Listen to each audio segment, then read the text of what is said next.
నమస్కారం అండి అందరికీ. Welcome to my YouTube channel Shri Manju spiritual. మనం ఈరోజు నరసింహ జయంతి సందర్భంగా నరసింహ జయంతి విశిష్టను తెలుసుకుందాము.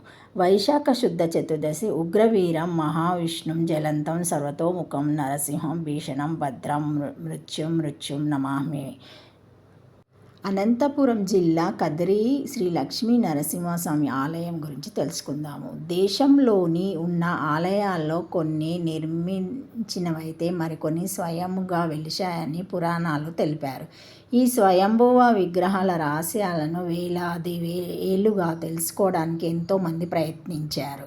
వారి ప్రయత్నాలన్నీ విఫలమయ్యాయి.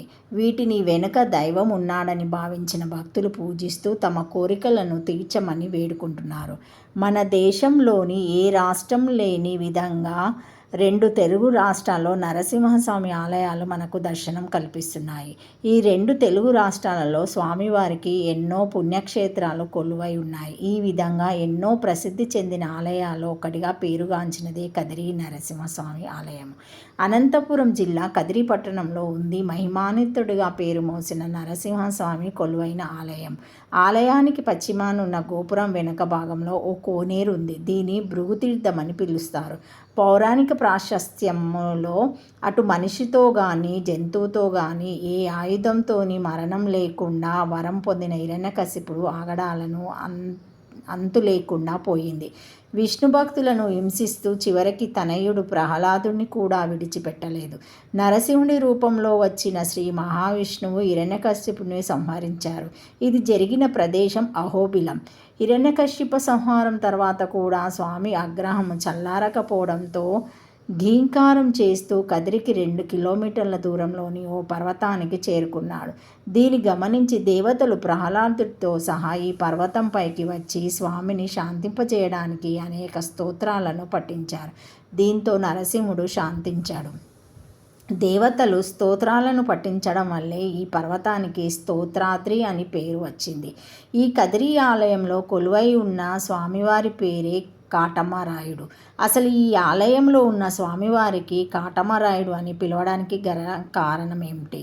కాటమ అంటే అడవి, రాయుడు అంటే అధిపతి. అడవికి అధిపతి సింహం, సింహం శిరస్సు ఉన్నందునే కదిరి నరసింహుడికి కాటమరాయుడు అని పేరు వచ్చింది. బేట్రాయి స్వామిదేవుడా నన్నే లీనోడు, బేట్రాయి స్వామిదేవుడా కదిరి నరసింహుడా, కాటి మరాయుడా అనే జానపదులు చెల్లిగి కదిరిలో శ్రీ వెంకటాద్రి మీద ఎలగేటి చక్కటి రమణాశ్రీ అన్న కీర్తనలోని నరసింహస్వామి ప్రశస్త్యాన్ని కల్లారా చూడాలంటే ఈ ఆలయాన్ని సందర్శించాల్సిందే. ఇక్కడి ఆలయంలోని నరసింహస్వామి అమృతవల్లి తయారు ప్రహరాలతో కలిసి దర్శనమిస్తారు. కా అంటే విష్ణుపాదం, ఆద్రి అనగా కొండ. అందుకే ఈ పట్టణానికి కద్రి అని పేరు వచ్చింది. కాలక్రమేణా కదిరిగా రూపాంతరం చెందిందని చెబుతారు. ఇప్పటికీ కదిరి పట్టణానికి 2 కిలోమీటర్ల దూరంలో ఉన్న కొండపై కనిపించే పాదాల గుర్తులను విష్ణు పాదాలుగా విశ్వసిస్తారు. వేదారణ్యమైన ఈ ప్రాంతంలో కదిరా సంద్ర వృక్షాలు అధికంగా ఉండటంతో ఈ పట్టణానికి కదిరి అని పేరు వచ్చిందని ప్రచారంలో ఉంది. చారిత్రక పురాణాల ప్రాముఖ్యత కలిగిన ఈ క్షేత్రంలో మూల విరాట్టుకు అభిషేకం చేసిన తర్వాత విగ్రహము నాభి నుంచి వచ్చే స్వేదాన్ని భక్తులు తీర్థంగా స్వీకరిస్తారు. ఏటా పాల్గొన మాసంలో బహుళ పంచమి నాడు ఇక్కడ జరిగే రథోత్సవము సందర్శకులని విశేషంగా ఆకర్షిస్తుంది. రథోత్సవం సమయంలో స్వామివారి రథంపై దహనం మిరియాలు పండ్లు చల్లుతూ ఉంటారు. కింద పడిన వీటిని ఏరుకొని తింటే సర్వరోగాలు నయమవుతాయని భక్తుల విశ్వాసం. బ్రహ్మోత్సవాల్లో భాగంగా ఏడో రోజు పాల్గొన్న బహుళ పౌర్ణమిని కదిరి పున్నమిగా జరుపుతారు. ఆ రోజు భక్తులు ఉపవాసం ఉంటారు. ఈ పున్నమి రోజు స్వామివారికి ఎంతో ఇష్టమైన దవనము సమర్పించడం ద్వారా స్వామివారు ప్రీతి చెందుతారని భావిస్తారు. వసంత ఋతువులో బ్రహ్మోత్సవాలు నిర్వహించడం వల్ల స్వామివారికి వసంతవల్లభుడు అనే పేరు కూడా పిలుస్తారు. వైఖాసన ఆగమశాస్త్రం ప్రకారం ఇక్కడ ప్రతిరోజు వారికి పూజలు, నివేదన, సర్వదర్శనము, సాయంకాలం నివేదన, తర్వాత మళ్ళీ సర్వదర్శనము. ఈ క్రమంలో ఆలయాల్లో ప్రతిరోజు కార్యక్రమాలు జరుగుతూ ఉంటాయి. అన్ని మతాల వారు కదిరి నరసింహస్వామిని ఆరాధించడం వల్ల ఈ ఆలయము వైశిష్ట్యము హిందూ, ముస్లిం, క్రైస్తవులందరూ మతాలకు అతీతంగా ఇక్కడ జరిగే బ్రహ్మోత్సవాలు పాల్గొని పూజలు నిర్వహించడం విశేషం. నరసింహ జయంతి సందర్భంగా సమూహంలోని సభ్యులందరికీ పేరు పేరున నరసింహ జయంతి శుభాకాంక్షలు. Thank you for watching my video. Please like, share, comment, subscribe to my channel. మరిన్ని వీడియోస్తో మళ్ళీ కలుస్తానండి. ఈ వీడియో మొదటిసారి ఎవరైనా చూసి ఉంటే తప్పకుండా లైక్ చేసి సబ్స్క్రైబ్ చేసుకోగలరు. ఏమైనా కామెంట్స్ ఉంటే పెట్టండి. మా బెల్ అనే ఐకాన్ బటన్ని ప్రెస్ చేసి ఆన్ చేసి ఉంచుకుంటే మా లేటెస్ట్ అప్డేట్ వీడియోస్ అన్నీ మీకు నోటిఫికేషన్గా వస్తాయి. Thank you. నరసింహ అవతారం అంతరార్థం అండి. హిరణ్యకశిపుడు హిరణ్యము ప్రకృతినే చూచి దానితోనే ఆనందం పొందువాడు. ప్రహ్లాదుడు ఉత్తమమైన హ్లాద జ్ఞాన ఆనందము. నరసింహ సింహం శిరసు నరముండం. దైవాలోచన మానవ కర్మ. మృగాణం మృగేంద్రోహం. స్తంభం నిశ్చలతత్వం. జ్ఞానానందాన్ని కాపాడడం కోసం హింసాత్మకమైన ప్రకృతి పట్ల ఉన్న ప్రలోభాన్ని నాశనం చేయటం నరసింహ అవతారం. శ్రీ మహావిష్ణువు అవతారాల్లో 4వది నరసింహ అవతారం. నరసింహ జయంతి వైశాఖ శుద్ధ చతుర్దశి నాడు జరుపుకుంటారు. నరసింహుడు క్రోధమూర్తిగా కనిపిస్తాడే తప్ప ఆ క్రోధం వెనక ఎంతో కారుణ్యం దాగి ఉంటుంది.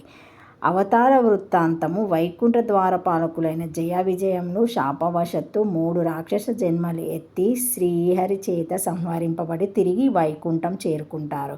ఆ రాక్షస అవతారాల్లో జయ విజయాలు మొదటగా హిరణ్యకశిపుడుగా జన్మిస్తారు. శ్రీహరి వరాహ అవతారం ఎత్తి హిరణ్యకశిపుడిని సంహరిస్తాడు. దానితో హిరణ్యకశిపుడు శ్రీహరిపై ద్వేషం పెంచుకొని ప్రతీకారం తీర్చుకోవడం కోసం ఘోర తపస్సు చేసి బ్రహ్మను మెప్పించి తనను పగలు కానీ రాత్రి కానీ ఇంటి బయట కానీ ఇంటి లోపల కానీ భూమి మీద కానీ ఆకాశంలో కానీ అస్త్రం చే కానీ శస్త్రం చేత కానీ మనిషి చేత కానీ మృగం చేత కానీ చంపబడకుండా ఉండాలనే వింత షరతులతో కూడిన వరం పొందుతాడు. కానీ హిరణ్యకశిపుని భార్య లీలావతికి పరమ విష్ణు భక్తుడైన ప్రహ్లాదుడు జన్మిస్తాడు. గర్భంలో ఉన్నప్పటి నుంచి హరిభక్తుడైన ప్రహ్లాదుని హరిభక్తి మానమని ఎంత బోధించినా బెదిరించినా చంపే ప్రయత్నం చేసినా మనసు మార్చుకోడు. తండ్రి ప్రయత్నిస్తున్న కొద్దీ ప్రహ్లాదుని భక్తి మరింత ఎక్కువ సాగింది. ప్రహ్లాదుని మృత్యువు వరకు తీసుకువెళ్ళిన అతనిలో ఏ మార్పు లేదు. విషప్రయోగం చేసిన, ఏనుగులతో తొక్కించిన, లోయలో పడవేసిన ఎప్పటికప్పుడు విష్ణుమూర్తి రక్షిస్తూ ఉండేవాడు.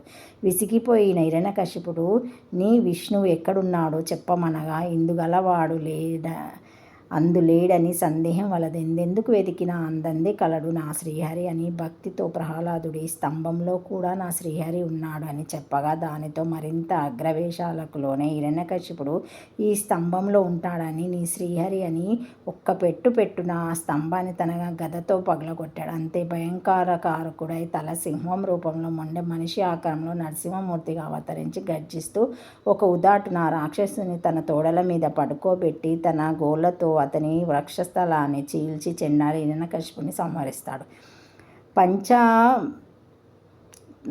పంచరాత్రకంలో 70కి పైగా నరసింహమూర్తుల గురించి ప్రస్తావించబడి ఉంది. కానీ ముఖ్యమైనవి మాత్రం నవనరసింహమూర్తులు. అవి ఉగ్ర నరసింహుడు, క్రుధ నరసింహుడు, వీర నరసింహుడు, విలంబ నరసింహుడు, కోప నరసింహుడు, యోగ నరసింహుడు, అఘోర నరసింహుడు, సుదర్శన నరసింహుడు, శ్రీ లక్ష్మీ నరసింహుడు.